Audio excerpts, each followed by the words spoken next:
ng bayan, maasahan anumang panahon. Magandang gabi po sa ating lahat. Narito ang update sa lagay ng panahon ngayon at sa susunod na 24 oras. Bahagyang kumilos pakanluran ang Intertropical Convergence Zone at ngayon ay nakakaapekto na sa bahagi ng Palawan at southern parts ng Mindanao.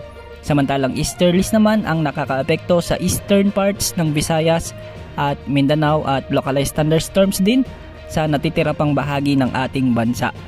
Dahil nga sa Intertropical Convergence Zone, asahan ang maulap na kalangitan na may dalang mahihina hanggang sa mga katamtamang pag-ulan sa bahagi ng Palawan at halos buong Zamboanga Peninsula, kasama na ang ilang bahagi ng Sulu Archipelago. Posible ang mga pagbaha at pagguho ng lupa sa mga lugar na nabanggit. Bahagyang maulap hanggang sa maulap na kalangitan naman na may banta ng isolated rains, pagkidlat pagkulog ang inaasahan sa bahagi ng Aurora, Quezon Province, Bicol Region at sa Eastern Visayas. Dulot naman ito ng easterlies. Sa natitirang bahagi ng bansa, may mga inaasahang pag-ulan din dahil sa localized thunderstorms sa bahagi ng Ilocos Region, lalo na sa La Union, Ilocos Sur at Pangasinan. Posible rin ang buhos ng mga pag-ulan sa ilang bahagi ng Nueva Ecija at Tarlac, ilang bahagi ng Cagayan Province, Oriental Mindoro, ilang bahagi ng Batangas, Marinduque, Antique, Iloilo, Capiz at Negros Island Region. May mga inaasahang mahihina hanggang sa katamtamang pag-ulan din sa bahagi ng Cebu Province, ilang bahagi ng Bohol at Siquijor.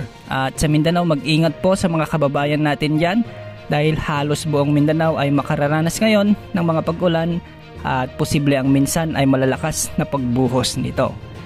Samantala, isang malakas na bagyo naman ang nabuo sa South America at ngayon ay nasa Category 3 na ang lakas nito o katumbas ng isang Signal number 4 na bagyo sa ating bansa. Ito ay si Hurricane Beryl.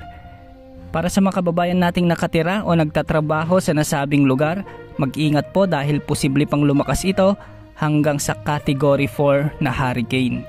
Samantala, wala namang inaasahang low pressure area o bagyo na posibleng makaapekto sa ating bansa o pumasok sa ating area of responsibility sa susunod na 5 araw. At wala ring nakatas na gale warning sa ating mga karagatan. Yan ang update sa lagay ng panahon. Ito po ang weather update ng bayan, maaasahan anumang panahon.